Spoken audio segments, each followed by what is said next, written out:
And surah in these two verses here, 38:21, 57:13, is clearly about a wall. Surah is a wall. And if you Google it, Google will tell you as well that yes, surah means wall. So, but we typically understand surah just like we say ayat is verse, but it's not verse.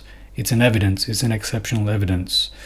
Or same thing, we say surah is chapter. It's not. It's a wall.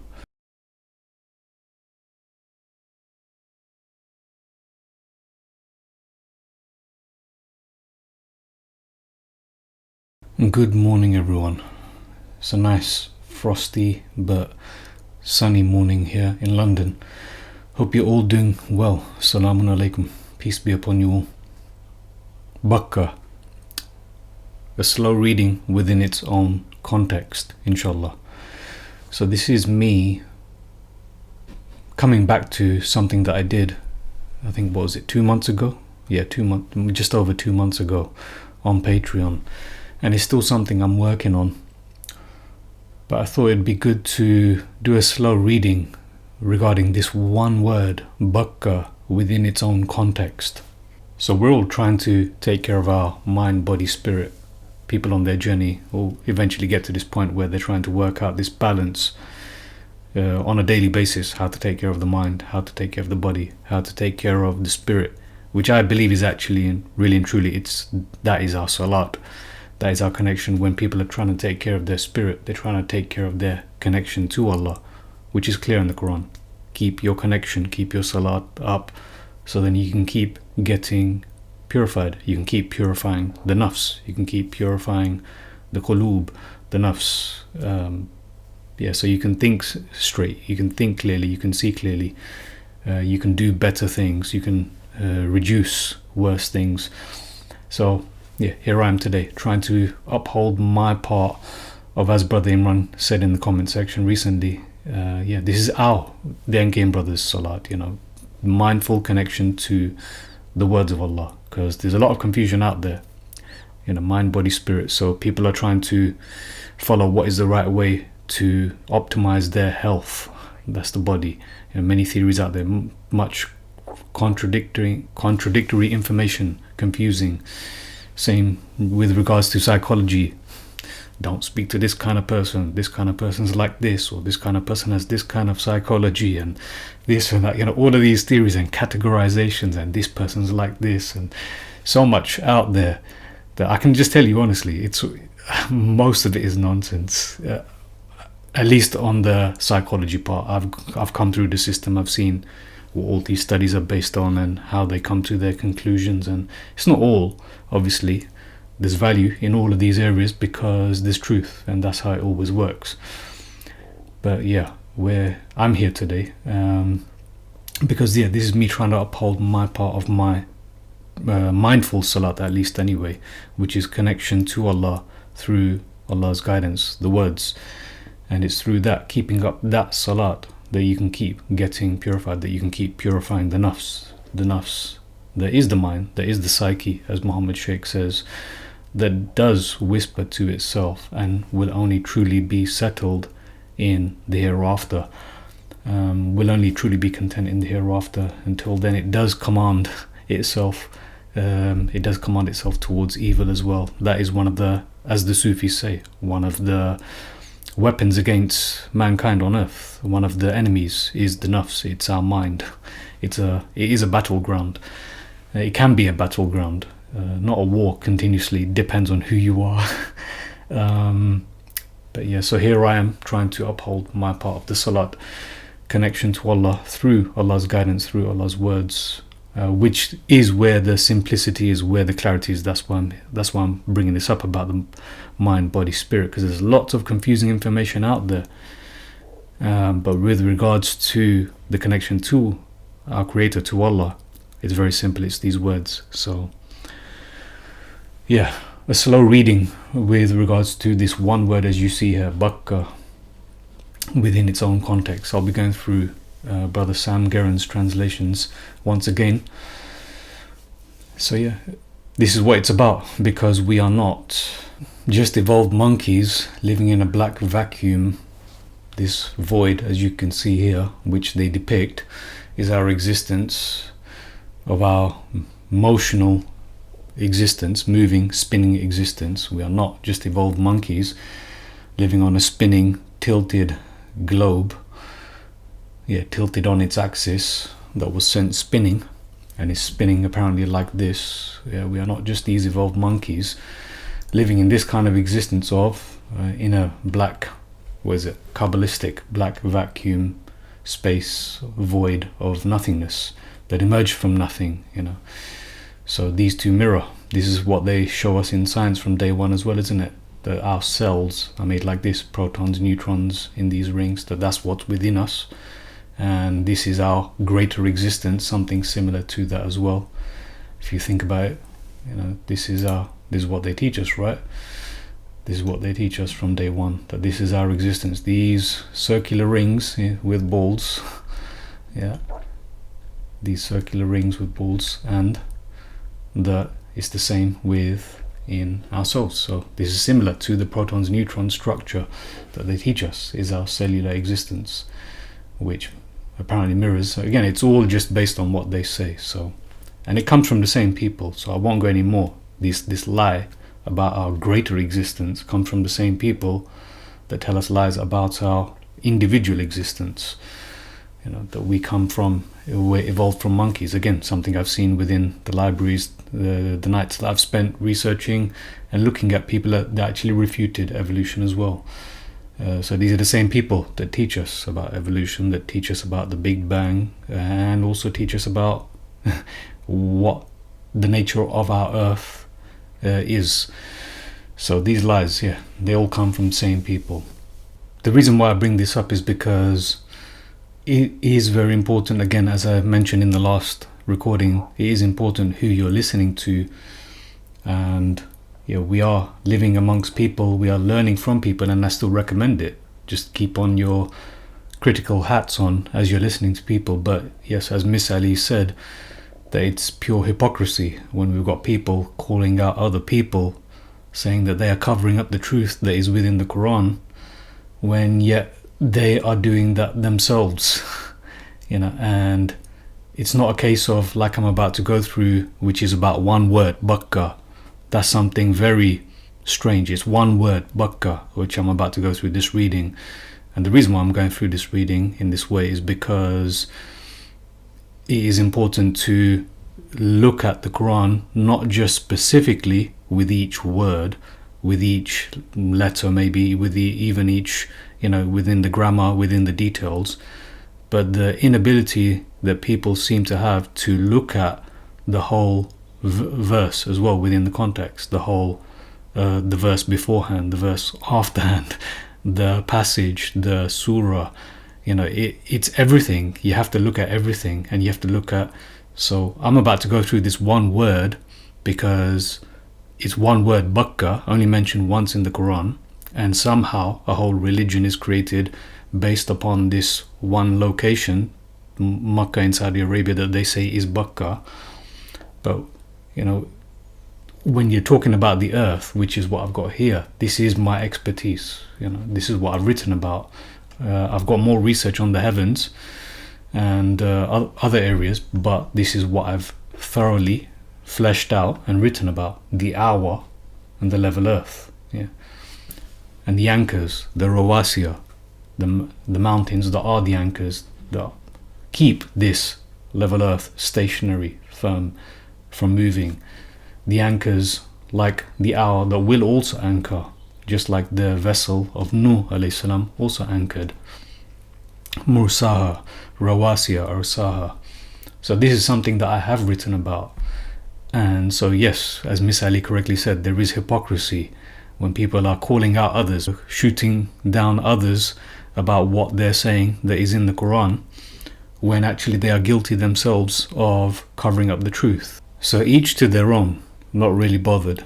If you listen to what I said in Patreon here regarding this Kaabah a couple of months back, more than a couple of months back, I was shedding my religious beliefs at that point, and I realized that the more falsehood that you shed, the less you really care.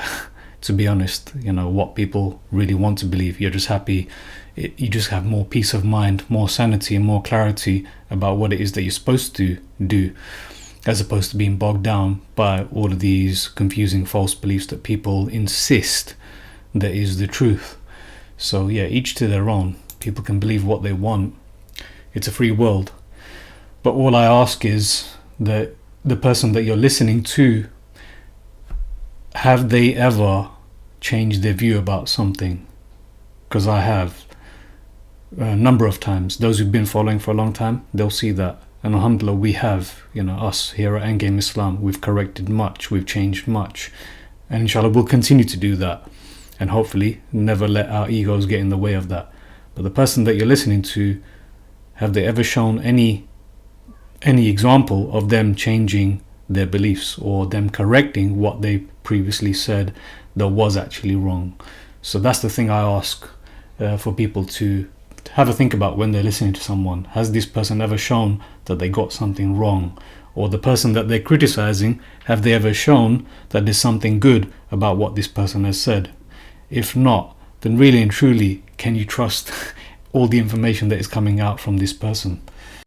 So the only way that us, the minority, that do seek the truth, that do want to know and follow the truth as opposed to the lies, the only way that we can stick to that is, as I've put in this post here, so I like to go through this to remind myself as well, that this is actually the nature, again, in the Quran, for the minority that do the hard work, because it is hard work.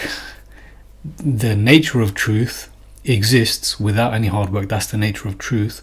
But in this world that we live in, to be upon that truth, it does take regular work. It does take hard work.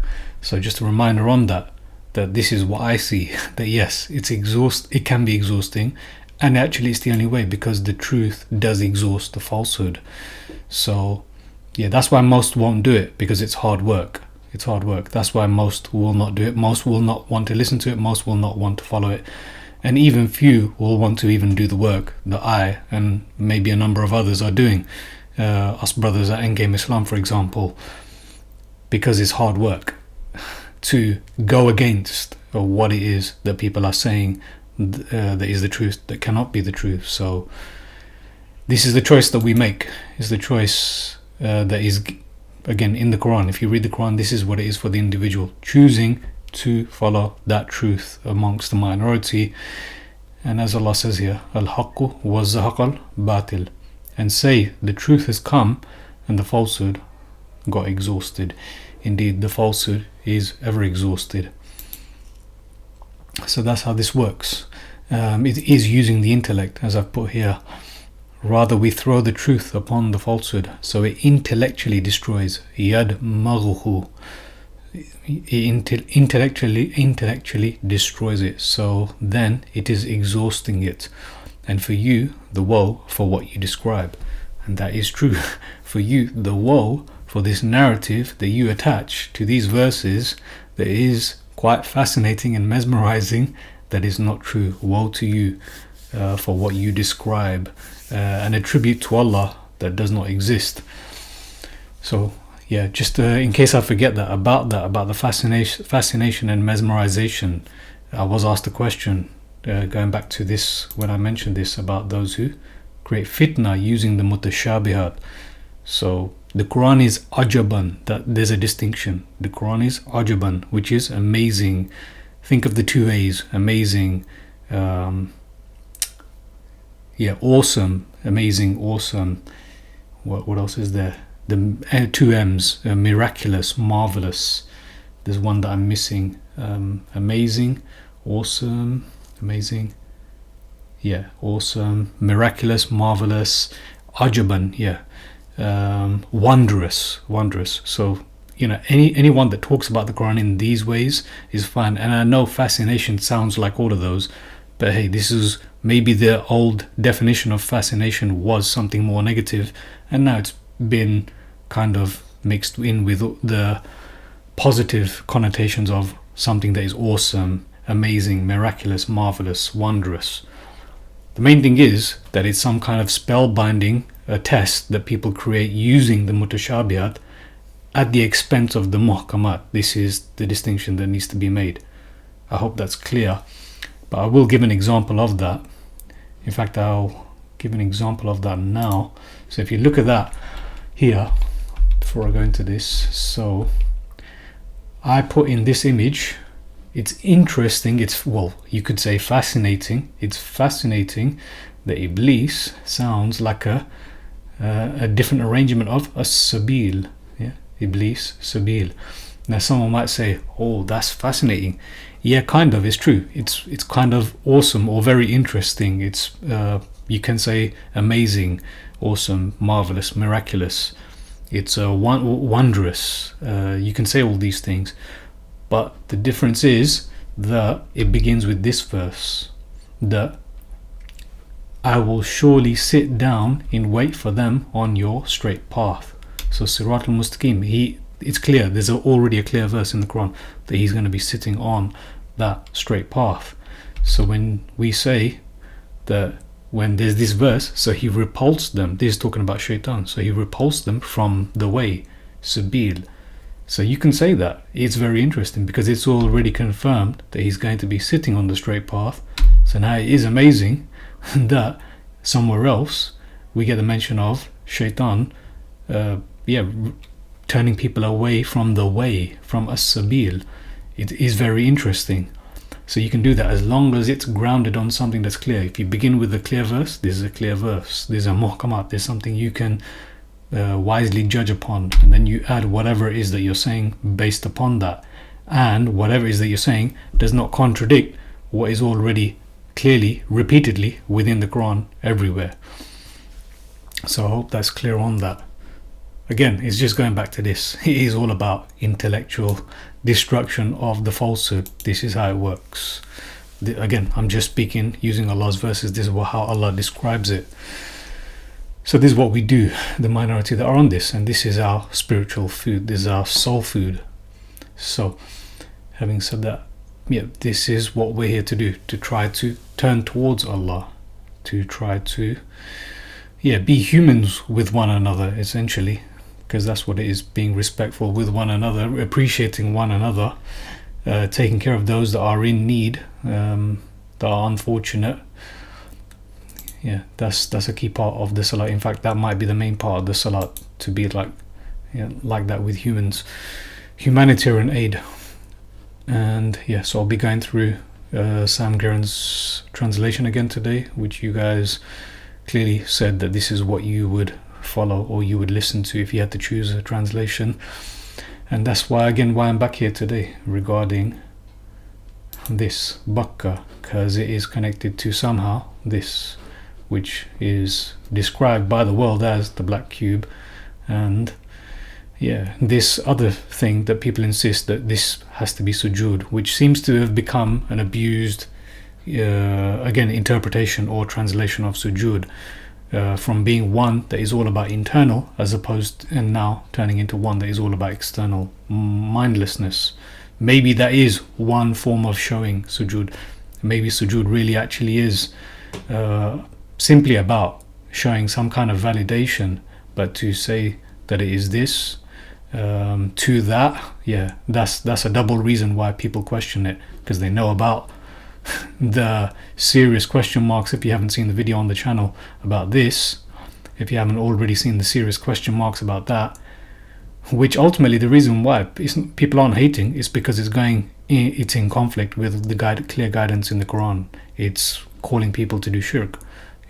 People are facing this thing, but yet we're told that Allah says repeatedly that turn east or west. It's not about a face direction. We're told that Qibla is something, when actually when you read the verses, Qibla isn't what we're told it is. And same thing with sujood. People are insisting still today, and they'll try to get them through making them feel guilty. These people are arrogant, they don't want to bow down to their Lord, they don't want to prostrate. Anyway, so that's why we're back here today, because this is an ongoing thing. The whole Salaat, sujood, and Bakkah is a key part of that, understanding this. So you guys voted when I asked this question: is Makkah and Bakkah the same? Is Kaabah in Makkah and Bakkah? So if you think about that, that in itself is very strange as well. is Makkah and Bakkah the same? So Allah said two different words, and as Dr. Omar Amahi himself says, and it stays in my head, it's very arrogant for people to say that two words in the Quran mean the same thing. Now you can say, like I say, that they are related to the same concept. I'm not saying that they're the same thing, the hour and the day. I'm not saying that they mean the same thing, that they translate as the same thing, but it's connected to the same concept. Just, yeah. So, but to say that they mean the same thing, then why would Allah choose a different word? And then we're taught that Bakkah is an ancient name and it turned somehow into Makkah. Yeah. So I asked, is Makkah and Bakkah the same? And most of you voted that Kaabah is not in Makkah nor Bakkah. Yeah, it's not in either of these places. And Kaabah is, so it looks like some people were fighting for this. Kaabah is in Bakkah and Makkah. Don't take away my beliefs. Don't challenge my beliefs. I'm going to that place. I've saved that money. I'm going to that place. Don't challenge my beliefs. Kaabah is in Bakkah and Makkah, and it's the same place. Anyway, again, each to their own, whatever they want to believe. So we're back to looking at Kaabah, Makkah and Bakkah 2 months on, more than 2 months on. We're looking at this, what I've already looked at in detail, as best as I could with context. That's why context is everything. Exactly as Maverick X said, yes, mega mind, according to some. Nope. Sane, clear, simple, clear, sane, and thoughtful. Absolutely.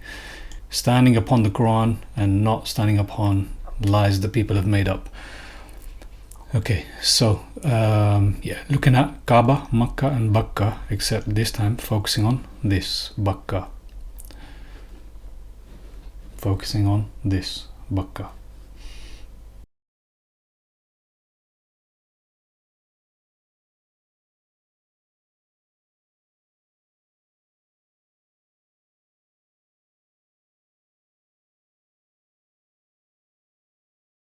A'udhu billahi minash shaitanir rajeem.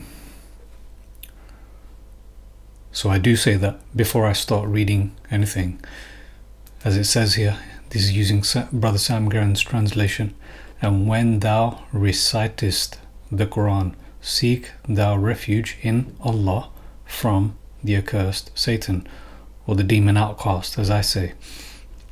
But this word, and he correctly recognizes as well, فَإِذَا قَرَأْتَ, read. It's all about reading. It's nothing to do with recite. Another word that's abused, tilawa, they say that is recite, or they say that the Quran or Qiraat is recite. No, this word, this word, the Quran, is the reading, and it's all about reading the Quran. Yeah, reading the Quran. And even that word that they say about tilawa is all to do with, what is tilawa to do with? Quoting. Yes, quoting. So even when you think of the word quote, so if I go to recite, if you go to recite, so even if you go to recitation, that's not quite right, but recital. So even if you go to the definition of recite, you will find that it's synonymous with quotation. That's what it is when you quote these verses, not recite, not mindlessly. It's all this paradigm shift from a religion of mindlessness to a deen of mindfulness. It's all about complete mindfulness, not bending your body in a certain way, but actually showing your humbleness, your gratitude, not mindlessly reciting something, but mindfully reading something. This is the difference.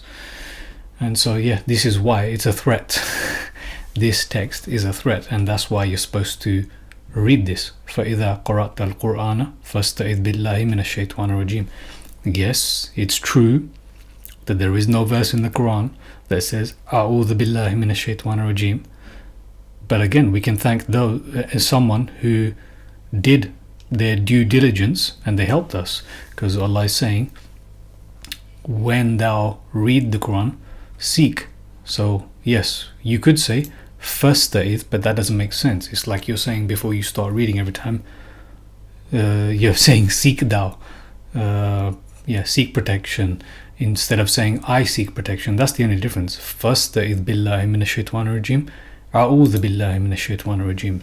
Again, people are free to do what they like, but someone who's got some kind of head on their shoulders will recognize, yes, that there is a conspiracy in preventing me from gaining access to what is written within this text. So I'm going to do exactly as it says here, as Allah has said. And when thou read the Quran, seek refuge in Allah from the accursed Satan. A'udhu billahi minash shaitanir rajim. Bismillahir Rahmanir Rahim. No one debates that. In the name of Allah, Ar-Rahman, Ar-Rahim. So Alif Lam Mim. Allahu la ilaha illa huwa al-hayyul qayyum. Allah. There is no ilah save He, except He, the ever-living, the eternal. He sent down upon thee the kitab with the truth, confirming what was before it. Again, I won't go into exactly what is said here, confirming what was before it. He sent down, not these two necessarily, but let's just say for now, He sent down At-Tawrat wal-Injil before as guidance for mankind. This is the big thing. This is the main thing. What was sent down as a guidance for mankind. I'm going to go through this slowly, so hopefully some of this, what I see, maybe comes across. So if you look at this, what is it? It's all about immediately the book. And what for? Huda, guidance for linnas, guidance for linnas. And it was sent down as the criterion. So I don't know why he hasn't put that. Al-Furqan is the criterion. Yeah, Al-Furqan is the criterion. He sent down Al-Furqan. This was given to Musa alayhi salam. So those who deny, so this again, it's back to this is the main message. Those who cover up the truth, those who blaspheme, those who, and what do they cover up the truth? Is it a physical house that they cover up? Is it a geographical location that they cover up? It's always this, the ayat, which could be within the heavens and the earth. Clearly Allah's ayat are within the heavens and the earth, as well as Al-Kitab. But hopefully this is clear right from the very get-go.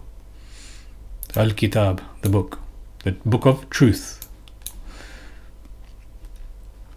Guidance, Huda, guidance for mankind.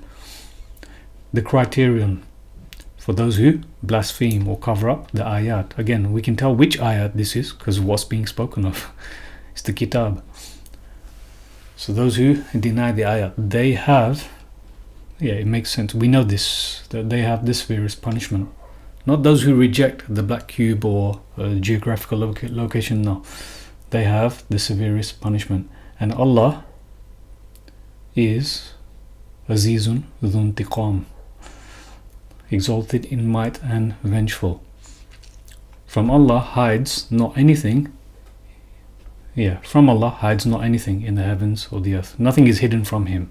Nothing is hidden from Allah. He it is. So again, I know that there is no masculinity associated, but it's just, trying to do what we can with what we have. Placing the energy where it needs to be placed, rather than trying to place the energy absolutely everywhere. Unfortunately, may Allah forgive us. But this is our restriction in translations and language. So He it is who forms you in the wombs as He wills. There is no Allah save He, the exalted in might, the wise. And this is where what I just mentioned in the previous video comes up, this verse, this ayat. He is the one who sent down to you the book. Of it are decisive evidences, judgeable wisdom evidences, muhkamat. They are the Kitab, they are the mother of the book, and others are in resemblance to mutashabihat. Then as for those whose hearts is deviation, qulubihim zayg, they follow that of it which is in resemblance to, tashabaha. seeking fitna, which I've said seems to be very closely translated as mesmerism, some kind of enchantment, some kind of spellbinding, negative connotation, not the amazing, wondrous, marvelous, miraculous, not these things, amazing, awesome, not that. They are seeking fitna, which is something different. It's close to that, but it's more of a negative connotation, because there's something that's misleading people or misguiding people with that. So it can be the same thing, something that's amazing, miraculous, but it's giving people fruits, it's giving people goodness to the guidance that is in the kitab. But this one is different. This one is taking people from that. It's misleading people. Yeah, there's many ways to give examples. I mean, like just even the cosmology that's described in the Quran. People are using one thing and they're going to a whole another body of narrative science, satanic science, and they are trying to they mesmerize people. They say, wow, have you seen it, the palindrome, that palindrome that they do, have a look at what these liars have taught us is our existence. Isn't that amazing? And then they use this palindrome in the Quran, or supposed palindrome, and they say, look, that's confirming these liars, what they've taught us in our schools is our existence. So that's actually one way of describing it as well. That is, there's many ways, there's many examples of what they do. They avoid the muhkamat throughout the Quran. Again, this is going back to my research. Throughout the Quran, it's clear what kind of cosmological existence we live in. There's no interpretations needed. That's the muhkamat. But actually, it's when people now believe these select few verses, maybe one or two, and maybe even just a few words incorrectly translated, and they use other body of information outside of the Quran to now tell them something that is untrue, that is within the Quran. So that's an example of that. So he is the one who sent down to you the book. Of it are decisive evidences, muhkamat. They are the mother of the book, Ummul Kitab, and others are in resemblance to mutashabihat. Then as for those whose hearts is deviation, qulubihim zayg, they follow. فَيَتَّبِعُونَ, they follow that which is in resemblance to, and that is an example of that, by the way. So those who believe in the false cosmology, that is an example, because they are following this, they're following the mutashabihat, they've ignored the muhkamat, so they're actually guilty of that. So that's just one example. Obviously those who are following the Sunni religion, you can come up with all kinds of examples of the same thing, but I'm just giving you a big picture example of something that is repeatedly mentioned throughout the Quran about our cosmological existence. They've rejected this muhkamat, and they are believing in the mutashabihat. They have fallen for the magician's tricks using the mutashabihat. So hopefully that is clear. That is an example of the fitna, using mutashabihat and ignoring the muhkamat, which is the mother, the foundation of the book. And what do they do with that mutashabihat? That means yukawiru means, seeking interpretation. That's what they do. Yukawiru means that we live on a spinning globe. That's what yukawiru means. Ignoring everything else, but just taking out that one word, that one verse. Yukawiru confirms that we live on a spinning globe, tilted axis, sent spinning around the sun. Everything else just absolutely looked over, ignored, rejected. That takes no interpretation at all. That is the muhkamat, repeated again and again throughout the Quran. And that's what they do. They seek its interpretation. It doesn't matter if it's become consensus and it's come from the people dressed up in lab coats or suits and ties and all kinds of certifications and famous names and big following YouTubers, etc. None of that matters. It just matters what is clearly said in the Quran, that everyone agrees that is clearly said. So they follow that which is in resemblance to, seeking temptation, mesmerism, and seeking its interpretation. And no one knows its interpretation except Allah. and those firmly rooted in knowledge. So yes, there are verses in which there are things that yes, we might never know until that day. Until that day. And yeah, we may never know, but we can talk about it, we can think about it. But are we grounded in what is clear, the muhkamat, that we can decide that if we had to put someone in a court of law, that we would charge them or acquit them, based on those kind of verses? Or would we use something that even we're not sure about? This is what it is at the end of the day. That's what is muhkamat. Something that you would charge someone with a fine upon for saying something clearly wrong in a court of law that everyone would agree upon.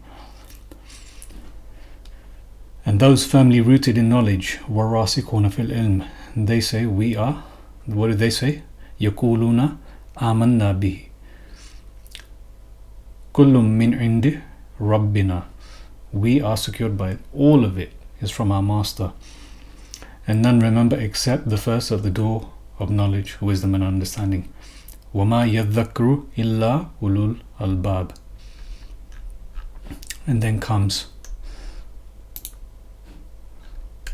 the next verse, which is the dua, essentially, which is something again recommended, just like A'udhu Billahi Minash Shaitanir Rajim. This is also recommended. رَبَّنَا لَا تُزِغْ قُلُوبَنَا بَعْدَ إِذْ هَدَيْتَنَا وَهَبْ لَنَا مِن لَّدُنكَ رَحْمَةً إِنَّكَ أَنتَ الْوَهَّابُ. Now, for those who were listening on Patreon, this is actually a very important word, hub, which can be translated as blow. So if you think about that, blow my spirit, blow my spirit. If you think about that, how is this translated? Bestow. That's what Br Sam Gerrans has opted for. And look, Al-Wahhab. So if you take a look at that, hub, and can you see hab? So what is wahab? And bestow. People might say, oh, wahab is an actual word, it's not even and. Well, it looks like it's and hub is the word, which is bestow or give. Bestow is a nice way of saying give, present. So it's interesting how we have blow from our spirit elsewhere. Again, just something to think about. Hub, so from the giver, essentially, and give thou upon us mercy from thyself. Thou art the giver, thou art the bestower, Al-Wahhab. So the main point is, don't make us of those whose hearts become deviated after we have got the huda coming from Al-Kitab, not from a geographical location, not from a certain black clothed structure. Because this verse regarding this one occurrence of this one word Bakkah that is in the Quran in Surah number 3, which I'm reading from, and it is in verse 96, we're going to jump to the context with that area. I'm not going through the whole surah, but I thought I'd begin with at least the beginning of the surah. Otherwise we'd be here all day. But I'm showing, hopefully, what is actually being mentioned at the very beginning, which is again very important. It's setting the stage, if you like. This is very special, the way these surahs go. So with that in mind, we can now jump to verse 92. So if we go to verse 92. So verse 92. You attain not to virtue. So that's bir. And this is actually a key part of as-salat. So al-bir is intricately connected to as-salat. This seems to be the true salat. The duty, the just duty, being just in your duty and keeping vigilance over it, keeping taqwa over it. So al-bir. So you attain not to al-bir until you spend of what you love. And what you spend of anything, Allah knows it. All food was lawful. This is very important. Harama. This is very important. So if you go back to Surah Al-Fatiha, which is a key part of the Quran, by the way. Surah Al-Fatiha is a key part of the Quran. It's a very important part. It's a key part of the Quran. In fact, that Surah Al-Fatiha, just by reading it alone, that is giving you the entire Quran just in that one surah, those 7 ayat. The reason why I bring that up is because of that is ultimately who is being described when we're seeking to be on the straight path. Let me quickly go to it. So when we're seeking to go onto, so this is part of the Quran. So when we're seeking, and we seek this regularly. So when we're seeking, guide thou on the straight path, ihdina siratal mustaqim. This term is very important. You read the Quran and you get a better and better idea as you read the Quran, repeatedly reminding yourself what is the straight path, what is it the person is supposed to do and not do. And just to give you some examples right now, a key part of that is being grateful and being dedicated, devoted to these words, being sincere, being honest, turning to Allah. There's many things, but ultimately, if you were to summarize it as it is summarized here in this surah, the path is those who do not play with the words of Allah. That is it ultimately. The path of those who are dedicated, as Iblis says that he's going to take all of them, and Allah says all except those who are al-mukhlisin, those who are dedicated to these words and don't play with them. We were speaking about this on the chat group, on the Patreon chat, and it's very simple. There's what I call zero. Those are the kafir, because they make zero of what Allah has made one. And then there's the mushrik, those who add to that one. And it's very clear, this Quran is one. It's as it is. It's very simple. Take it as it is. Don't add to it, don't associate to it, and don't reject it. Don't make it zero. That's it. It's that simple.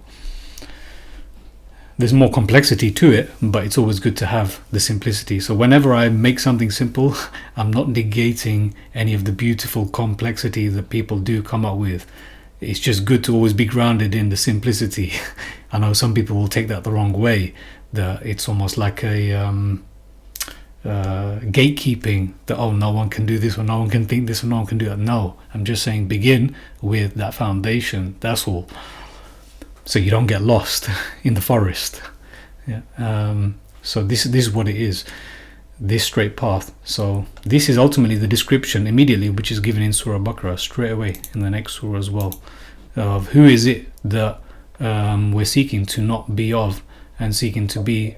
Who is it that we're seeking to be of? And it is those who we're seeking to not be of, those who were with Musa alayhi salam, who went and turned their backs on Allah and went back to worshipping the golden calf, which seems to be our black cube, essentially rejecting the words of guidance and going to worship something else instead.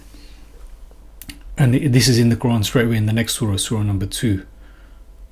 But because we're here for looking at the context of Bakkah, which is in Surah Al Imran, just spoke about Al-Fatiha, which is the summarized description of Sirat al-Mustaqim not being of the majority of Bani Israel that went back to worshipping the golden calf, which is detailed immediately in this surah. But we're looking at Bakkah here in surah number 3.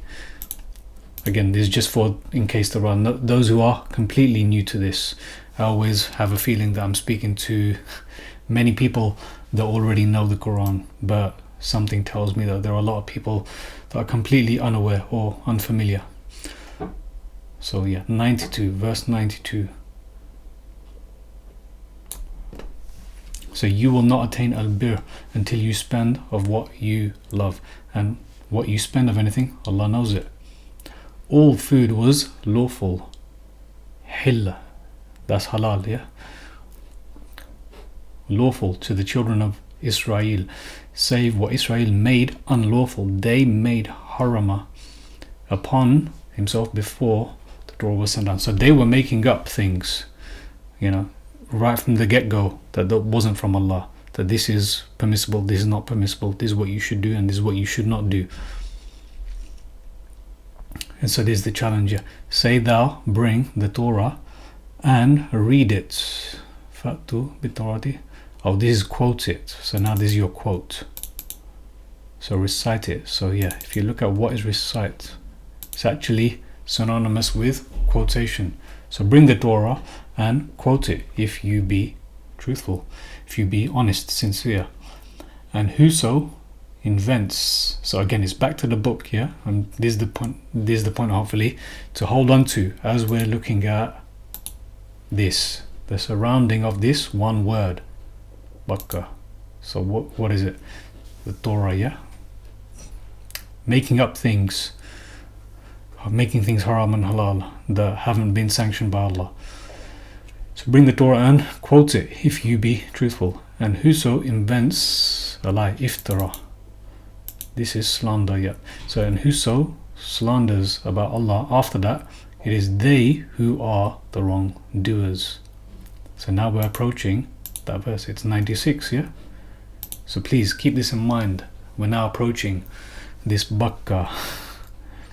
Yeah. So say thou, Allah spoke truly.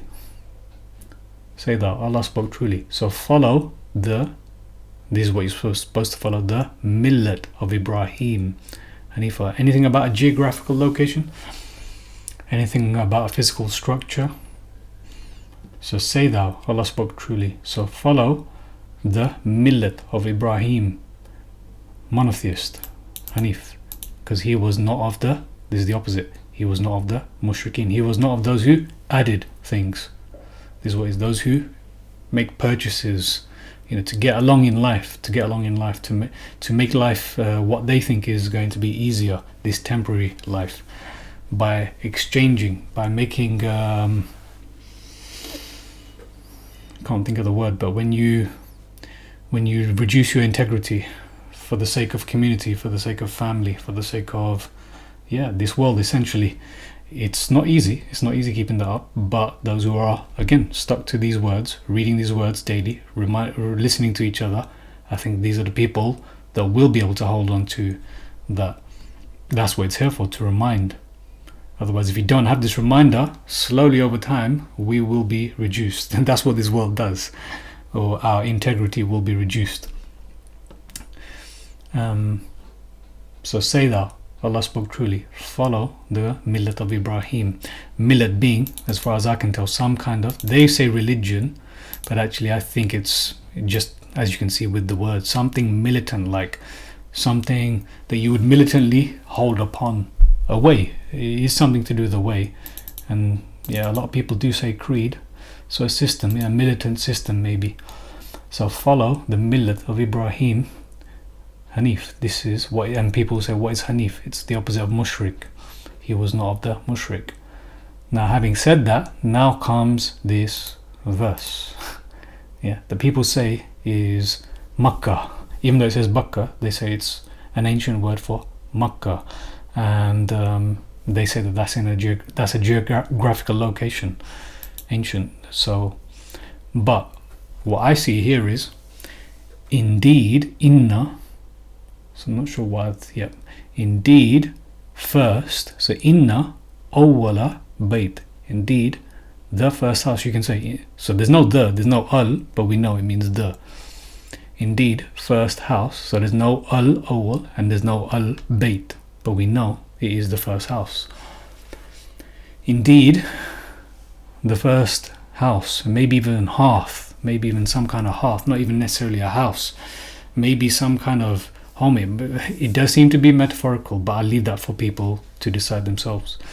Because so far, what have we been clear about from the very beginning? It was the book and the guidance and the ayat in the book, and not covering up the ayat in the book, and not making purchases, not making changes, not making things up with the book, with the ayat. Nothing has changed regarding that.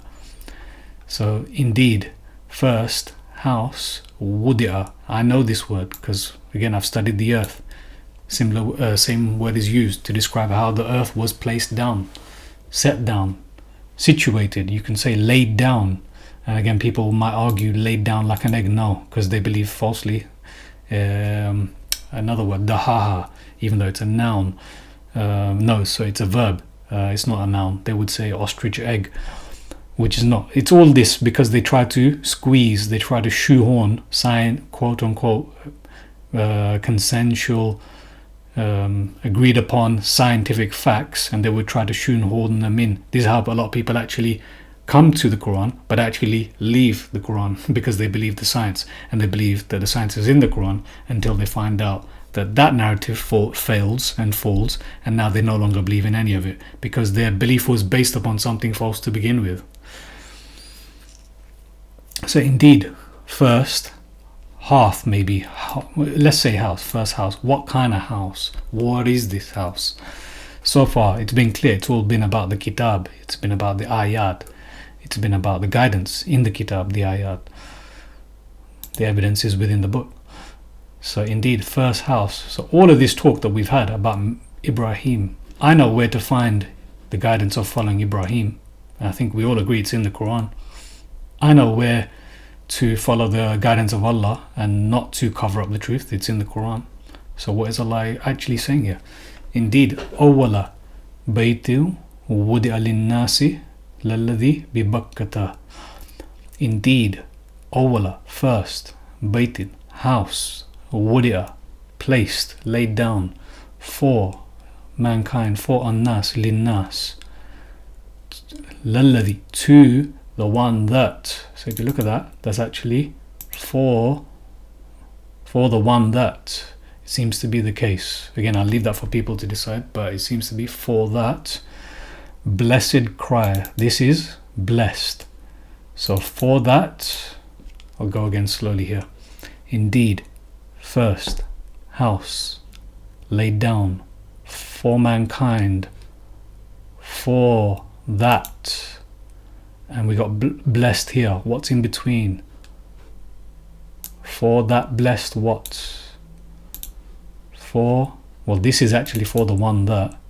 For the one that with a blessed cry is what I can see. For the one with a blessed cry. But again, I'll leave that for people to decide for themselves. Bi Bakkata Mubarakan. For the one with a blessed cry. Be with Bakkah. This word Bakkah. So let me bring you up here.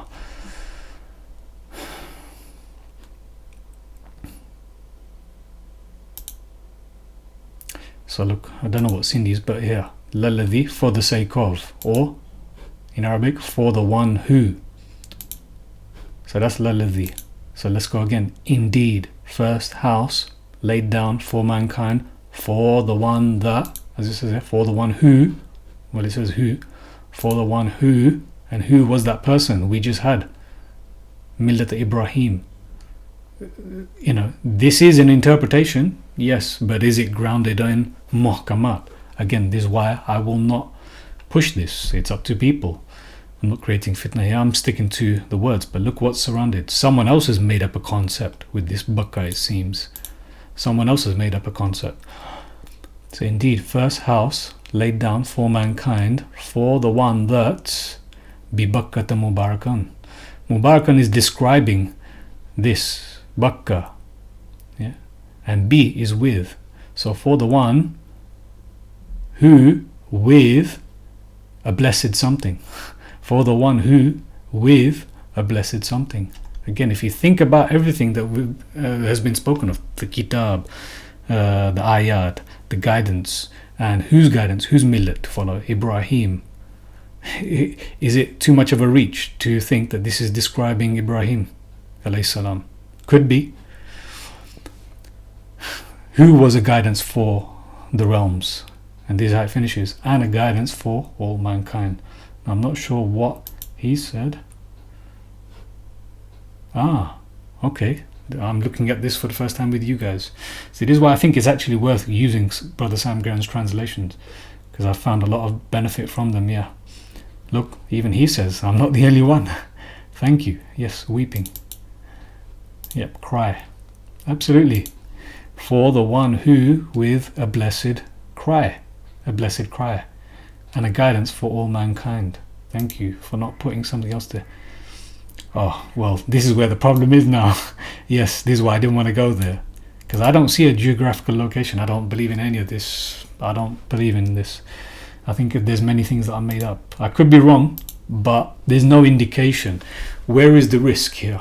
Because it seems to be that the guidance is all about the ayat, the book, the kitab, and following Ibrahim alayhi salam's way, which is in the kitab, not by going to a geographical location. I can't see that. But at least he agreed that this was, as it says it, with a cry. See? Bibakkata. With a cry. And this is blessed. Mubarakan. So again, one more time. This verse, this is why I'm here today. After all of this. Indeed, first house set down for mankind for the one with a blessed cry and a guidance for the realms. This makes sense to me. This makes sense. Someone would have to really do quite a bit of a job to convince me that Bakkah is some house in a geographical location. Someone would really have to do some good work in trying to convince me of that. If I was a newcomer to this Quran and knew Arabic and could pick out all of these things and knew how to read and context and translate, I wouldn't go to even Petra. Forget Makkah. They say it's Makkah, Saudi Arabia. I wouldn't even go to Petra. I wouldn't even go there. Place of mourning, weeping, So, I wouldn't even go there. So Bakkah, that's the way I see it, as you see here. Indeed, first house set down for mankind for the one with a blessed cry and a guidance for the realms. We'll continue, a bit more context. In it, where is the guidance for all of the realms? Where is the guidance for all the realms? I think it's this text that everyone is quite amazed with, finds in wonder. Ajaban, Quranan ajaban, ayatun ajaban. These amazing, exceptional evidences found in this Quran, this amazing Quran, this miraculous, marvelous, amazing, awesome, wondrous Quran. This is it. And so maybe back then it was that the guidance was first given. It does seem to be, because if we're supposed to follow him, Ibrahim, it seems to be that he was maybe the one given the first guidance. It is his way that we're supposed to follow. So it carries on. Look, Ibrahim, and it carries on here. Ibrahim, fihi ayatum bayinat. So now this is where it gets more interesting. Now, is it in Petra or Makkah that we find fihi ayatum bayinat? Is it in Makkah or Saudi Arabia or Petra that we find explicitly exposed evidences of Ibrahim that did no shirk? That's the most important one. That did no shirk. Is it in these geographical locations? Again, these are just questions. My book has got nothing to do with any of this, so I've got nothing invested in this. This is more questions, and just highlighting what is clear, and not making fitna over mutashabih, because that's what it is. To say what Bakkah is, I would say, and to create fitna over that, maybe. But to keep someone grounded in muhkamat, which is, that you can judge according to. So the first house set up for mankind was for the one with a blessed cry. That's what they say, indeed. For the one with a blessed cry. And then comes for the one with a blessed cry.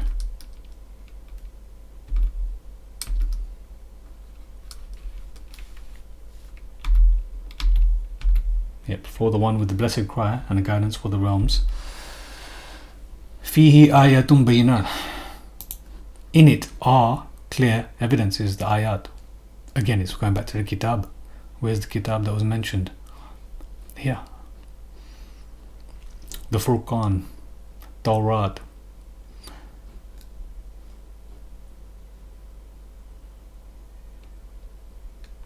At the very beginning of the surah, and even now, it's all about the guidance within the books, the book of Allah, and not inventing a lie about Allah, and following the millet of Ibrahim. Indeed, first house laid down for mankind for the one with a blessed cry and a guidance for the realms. Fihi ayatun bayinat. Again, I know it could be. I think Maverick X said that yes, this is the Quran. It seems to be that this is the Quran, and at first I was freaking out, but it does seem to fit. In it are, but again, I'm not gonna. I'll leave that for people to decide. In it are ayat, exceptional evidence is clear, bayinat, manifest, clear evidence. For Maqam Ibrahim, yes, I don't see. Oh, this is, by the way, Maqam, yeah, is a status. Makan is a place, a site, and Maqam is a status. I've done this on Patreon as well last year. The difference between Maqam and Makan. There is a distinction. Makan is always an actual site, physical site, yeah, and Maqam is some kind of position. So again, where do we find the position of Ibrahim? Do we find it in a geographical location, a physical structure, especially clothed in black, or even a cuboid structure? We find the position of Ibrahim in the Quran, and in this Quran are, yes, a clear evidence. The verses are clear evidence. In it are clear evidence. Fihi ayatum bayinat maqamu Ibrahim. And whoso enters it. Now this is another one that's important. And whoso, waman dakhalahu, and whoso enters it. This is why it's also very important. Is it in a geographical location, be it Petra, be it Makkah, in some cuboid structure, clothed in black, that we become safe? As Maverick X said, yes. As Maverick X said, yes. You know, a lot of this would trigger me as well, because I'm raised with this tradition, so it's hurting some part of me that's not the best part of me. So in it are clear evidences, and whoso enters it, waman dakhalu kana amina, safe. Are we safe? Yeah, when we enter Makkah? Are we safe when we enter Petra? Are we safe when we enter any of these cuboid structures? Some clothed in black, some not. Yeah, this is all the political elites' control, it seems. Power over us, taking our money and energy, both physical, spiritual, mental, everything. Misguide us, keep us away from that which strengthens us. So again, yeah. Indeed, first house laid down for mankind, for the one with a blessed cry and a guidance for the realms. In it are exceptional evidences, clear, bayinat, exposed. I think as Dr. Omar Ramai says, exposed exceptional evidences for the position of Ibrahim, and whoever enters it. This is what I've found. This is what people following this channel, I guess, and other channels similar to what we're doing, those with us, this is what I think they would agree, that yes, when we have entered this guidance, studying this guidance, that we have become somewhat safe or safer. And obviously it's clear, if we follow the millet of Ibrahim and not do shirk, then we are safe. Maqam Ibrahim, waman dakhlu. And Allah's claim upon mankind is, so yeah, you could even argue it's a journey that we're making to this house. Yes, if that's what that means. If Hajj doesn't mean pilgrimage, let's say it does, but again, it's arguable that it's to this house. This is amazing. Actually, it just came to me now. Surah is connected to a wall. The word surah. So this book is full of surahs, which people say is chapters, which is not. But surah is actually a wall. Oh my. Wow. Yes. That is just one piece of evidence. The Al-Bayt could very well be the Quran, because the surahs are walls. These are walls. People will not disagree with this.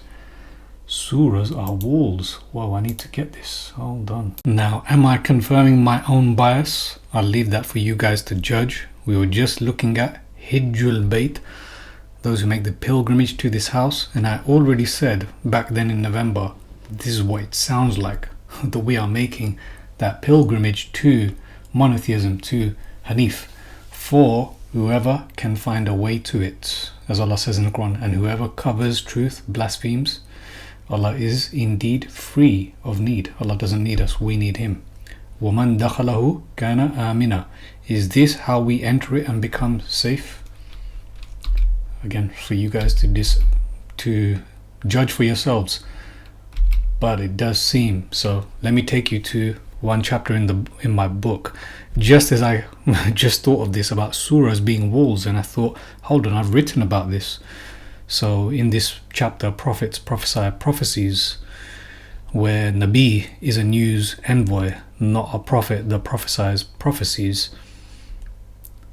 because that just opens the door to believing in all the hadith about prophecies of the future, which is all from the devil, as someone correctly said. All of it regarding the hour that is not in the Quran is all from the devil, as someone said in the comment section recently.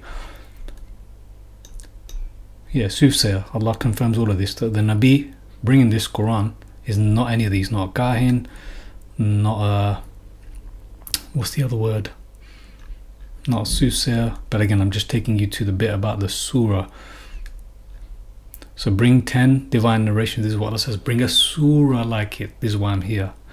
Yeah, bring a surah like it. Bring 10 surahs like it. This is the challenge. Bring 10 surahs like it. Bring a wall like it, basically.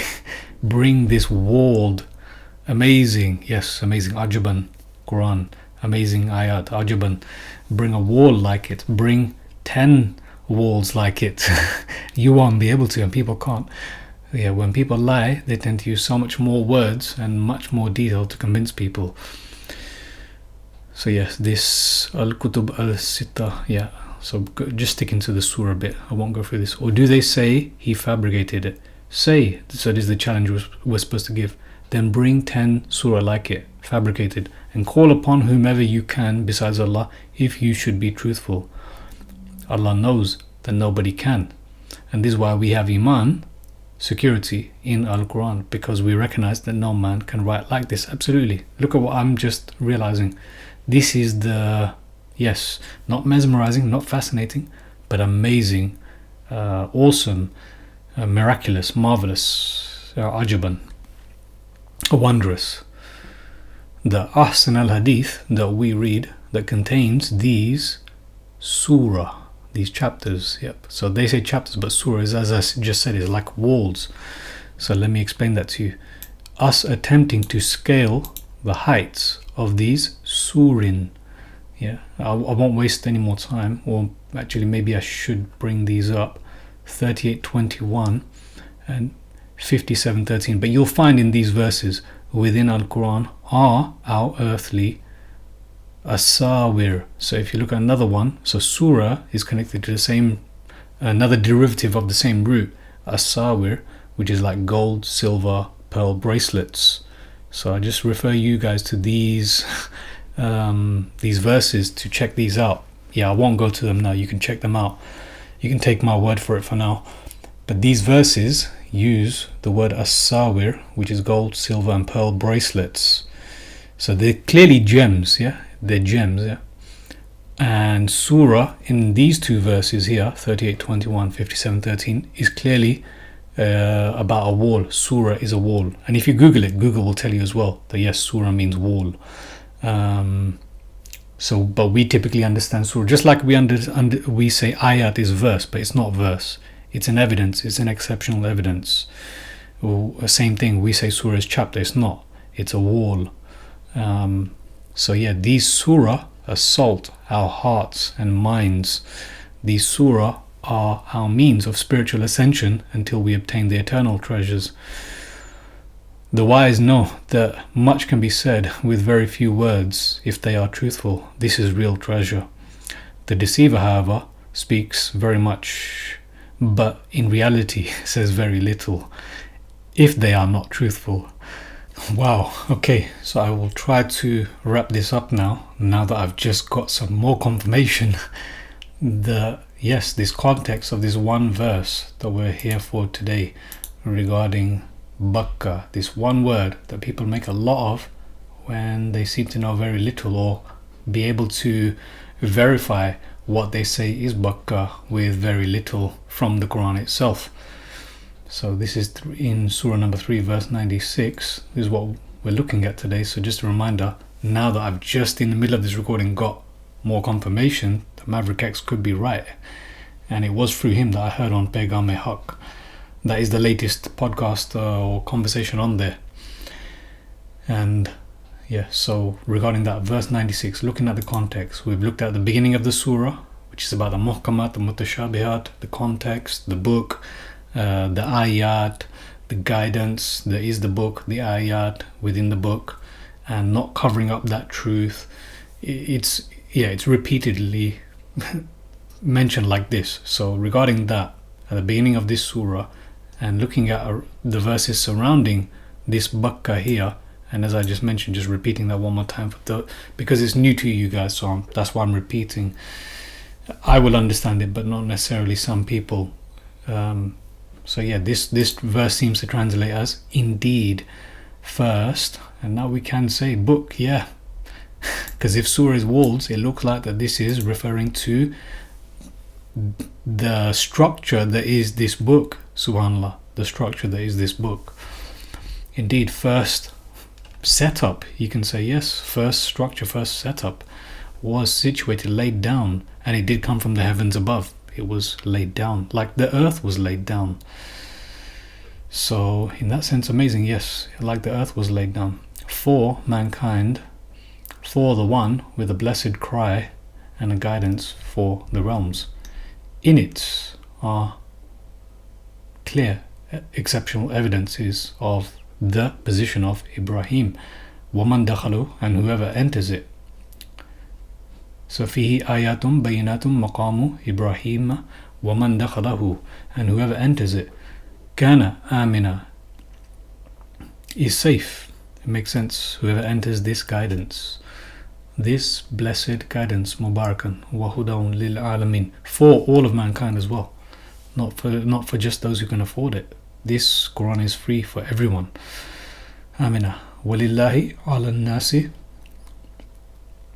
yeah, not the huge portions, thousands and thousands of pounds that is spent in going places. But it's only for those, it's a hierarchy now, right? Oh, only those who are rich can benefit, and those who are poor suffer their whole lives in paying for something that Allah is not telling anyone to pay for.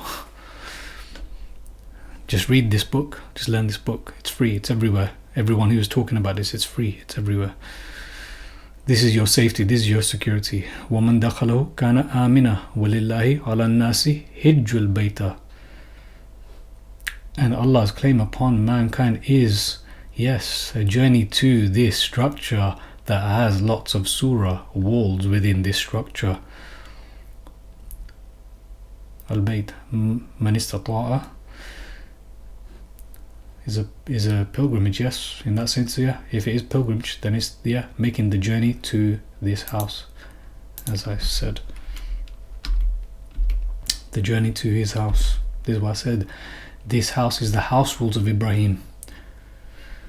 There's a couple of words. There is like rules, and I can't remember the other one. There's synonymous with rules, qawaid and something else, but it's clear that it's about the rules of following Ibrahim. The rules laid down at that time in this Quran, in this kitab, in this what seems to be now Al-Bayt. Allah knows best, but the context gives it away. The context gives it away. Allah nas hijul. So whoever, so this is how Allah made people safe. This is how Allah made mankind safe. This is for sane people, by the way.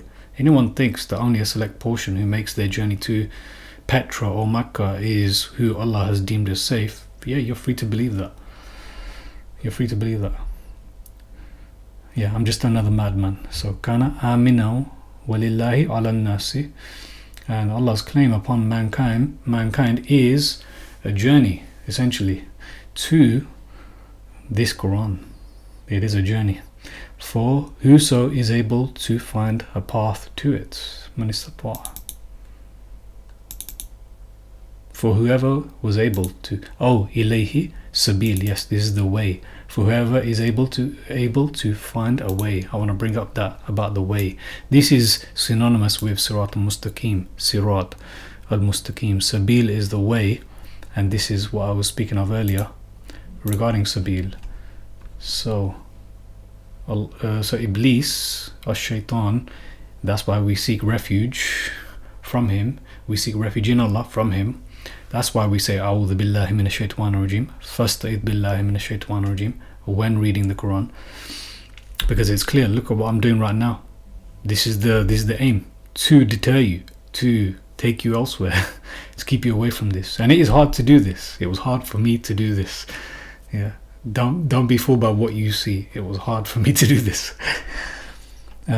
So he, as it is with everyone, I respect everyone that's doing this work. Yeah, I'm not the only one. So he repulsed them from the way. Sabil. This is your Sabil. This is regarding the sujood. So the people of Sabah were found not putting their heads down on the ground, although that probably is a form of sujood. That is a form, but it's not what Allah's asking, because the chins are mentioned and not the beards, because women don't have beards. And everyone is busy doing it on their head and insists that that's what sujood is. Yet Allah speaks of the chins. So that is not what sujood is, putting one's head on the ground, and definitely not to that black clothed structure in Makkah, Saudi Arabia. So I found her and her people giving something synonymous with tasbih, some kind of glorification to the sun, giving approval, I say validation, giving the credit that should go to Allah, they're giving it to the sun. That's the way I see this. So, and what did Shaitan do? And Ash-Shaytan وَزَيَّنَ لَهُمُ الشَّيْطَانُ أَعْمَالَهُم, and Iblis decorated their deeds to them. Yep, I think we can agree, even though this is like quite incredible, that people will swear that this Hijjul Bayt is something else entirely that the world agrees upon. The world will agree upon something else entirely different. They will say that this Hijjul Bayt, and I don't need to bring it up, everyone knows that they will swear that this is what Hijjul Bayt is. And it's interesting, this is what Iblis does, right? He makes their deeds look attractive, yeah, decorates their deeds, A'mal wa ziyana, decorates them, makes them look beautiful. And so he, by doing that, so he repulses them from the way. And again, I think the way is the Sirat al-Mustaqim that is in the Quran. It's all in the Quran. It's always going back to that. The way of Ibrahim, the way not following the turning back portion of Bani Israel. All of this is in the Quran. It's always going back to the Quran. So Iblis, Ash-Shaytan, he repulses them from the way. So they are not guided, because he said, لَأَقْعُدَنَّ لَهُمْ صِرَاطَكَ الْمُسْتَقِيمِ, I will surely sit down and wait for them on your straight path. And that is kind of it. When I'm coming to do this work, anything but this, do something else, anything but this. And maybe the same for you guys listening, anything but this. You know, the challenge is there. Sometimes you're interested, sometimes maybe you're being distracted. Maybe you are interested, but you're being distracted, because this is how him and his minions work. It's those whispers. It's very intricate and very impressive, one could say. Impressive in one way anyway. It depends on guidance, I guess. So that's what he's swearing. Iblis, devil, repelled them from as-sabil, the way. Allah yasjudu lillah, that they do not give approval or validation to Allah. Now I could be wrong exactly on what sujood exactly is defined as, but it's definitely not that head prostration, and it's definitely synonymous with glorification, and it's definitely in opposition to being of someone who is arrogantly denying. So that much is clear. And yeah, it wouldn't come as a surprise that if this is not Hijjul Bayt, as I'm showing what people think it is, and that Bakkah is not in Makkah, Saudi Arabia, nor Petra, as Br Sam Gerrans says, then really and truly where is anyone putting their head down on the ground to, and what for? Yeah, it's so to make their deeds look attractive to them, as opposed to giving validation, accreditation, approval to these ayat, giving respect to these ayat, giving respect to all of the ayat of Allah, which includes the heavens and the earth. So, ala nasi hijjul bayt.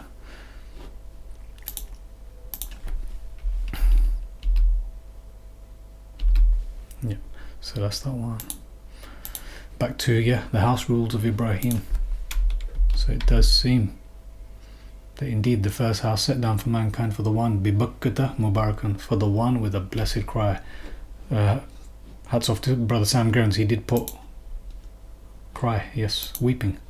At least he put that, weeping, deep sorrow.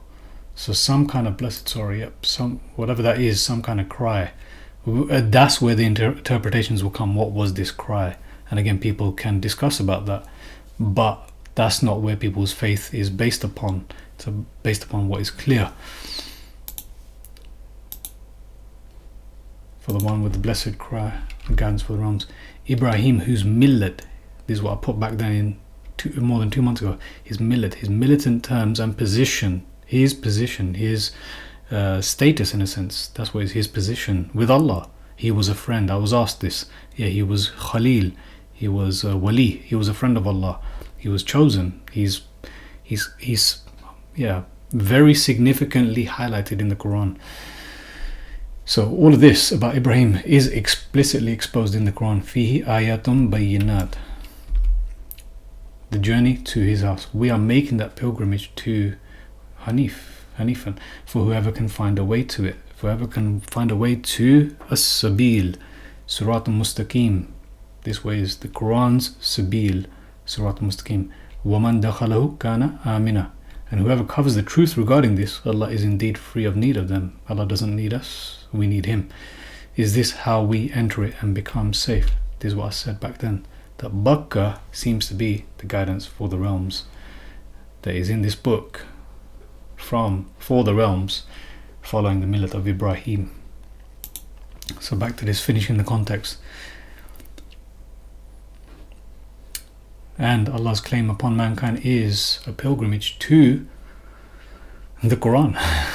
I would say yes, comfortably so. But you guys can be the judge. For whoso is able to find a sabil to it, a sabil. And whoso kafir, so who are the kafir? Who covers the truth? Whoever does kafir, blasphemes. So indeed Allah is free. Yep, this ghani is, Allah is free of, Br Sam Gerrans gets this one right as well. Allah is free from need of all mankind. Yep. Say thou, O doctors of the law. Interesting. Qul ya ahl al-kitab. Okay, I'm not sure about that one. I would just say people of the kitab, people of the book of Allah, because there are those who claim, again, what is it, like 25% of the world's population claim to stand upon this Quran, right? Claim to. And another 25% claim to follow another kitab of Allah. Maybe all of mankind claims to follow kitab of the Creator. Allah knows best exactly, but I'm not sure why he gets doctors of the law. Interesting. Don't need to focus on that for now. قُلْ يَا أَهْلَ الْكِتَابِ. I would just simply say people of the book, and it's always the book of Allah. Why takfuruna? See, kafar, why deny? So cover, basically. Blaspheme. What is blaspheme? Speak irreverently about God or sacred things. You're speaking lies about Allah. You're covering the truth. قُلْ يَا أَهْلَ الْكِتَابِ لِمَا تَكْفُرُونَ. You disbelieve, by the ayat of Allah, these evidences, these exceptional evidences of Allah, when Allah shahidun ala ma ta'malun, when Allah is a witness to what you do, not what you pray, what you do. Say thou, Ya Ahl al-Kitab, why turn you away? This is Bani Israel. This is the thing at the beginning of Surah Al-Fatiha. And in Surah Baqarah, those who make purchases, exchange, we take some, we reject these others, bring us something other than this, bring us a Quran other than this. We like it when you mention other things alongside this. No, that is not us. Sirat al-Mustaqim is being dedicated, devoted to these words and only these words. قُلْ يَا أَهْلَ الْكِتَابِ لِمَا تَصُدُّونَ عَنْ سَبِيلِ. Here it is again, Sabilillah. The way of Allah is Sirat al-Mustaqim, in my opinion. The path of Allah, Him who... why do you... Yes, so there are people who are turning people away. This is what people are doing. They're guilty of that. They're turning people away from the path. And they are actually part of Iblis's plan, Shaitan's plan, whether they know it or not. These big YouTubers, these big scholars, again, not judging, I'm just saying, they are not putting this out there, are they? It's the individuals. Say, Ya Ahlul Kitab, why turn you away from the path of Allah? Why do you turn him away? Yep, who believes? See, Tabguna, seeking its deviation. Oh, this is back to what I mentioned, 3:7. Those who follow mutashabihat. Yep, the resemblance is ayat. This is back to that. Seeking its deviation when you are witnesses. And Allah is not unmindful. That another example is Atiullah wa Atiur Rasul. Oh, this means that we need to follow another body of work to follow the Rasul. Atiullah wa Atiur Rasul. So that's another example of those who follow mutashabihat. Oh, this resembles this. This resembles that. But they are not grounded in what is clearly truth throughout the Quran. Muhkamat. Seeking its deviation when you are witnesses. And Allah is not unmindful of what you do. Just finishing off now. Just a couple of more verses. Finishing off here. Sirat al-Mustaqim, as I mentioned. Sabil, the straight path. Much on each word's translation, correct or incorrect. Just focusing on this, what we're here for today, regarding this Bakkah, this one word, one occurrence, Surah number 3, verse 96, and the context we've looked at. We're just finishing the context to Sirat al-Mustaqim. Oh, you have secured your faith. If you obey a faction among those given the kitab, they will drive you back after your faith as false claimers of guidance. And how can you deny? وَكَيْفَ تَكْفُرُونَ. How can you cover the truth when you are quoting when you are quoting the ayat of Allah.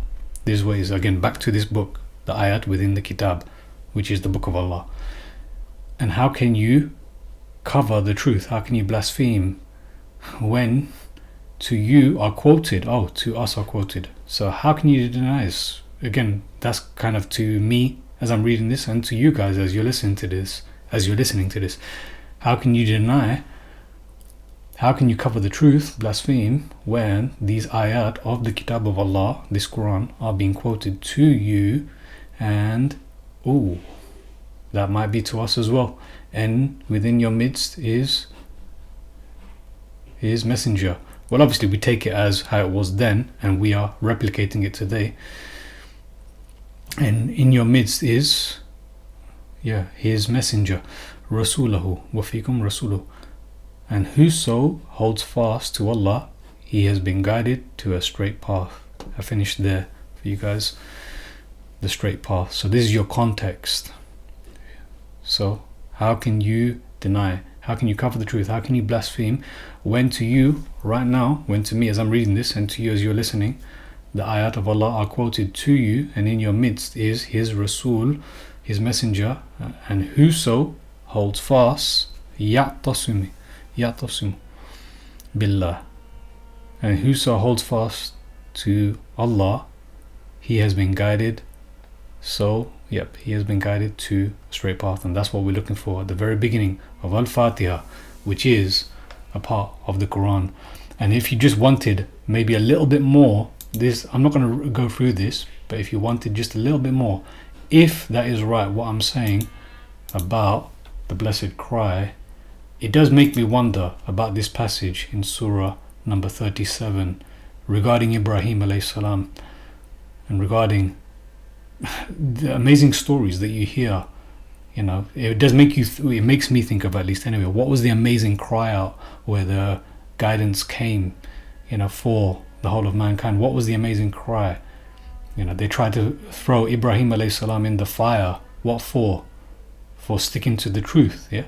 For sticking to the truth. And what else he was asked to? He was tested by some kind of sacrifice regarding his son. So it does make you think of that. What was this amazing cry? I'm not going to go into detail for you guys to have a look at, but it's clear what is the straight path. It's holding fast to the words of Allah, the ayat of Allah, which are the exceptional evidences of Allah, in Al-Kitab, which is Al-Quran. And these surahs are clearly, people won't disagree, surahs are walls. So these are not chapters, just like ayat are not verses. Ayat are exceptional evidences in these walls within this structure, which does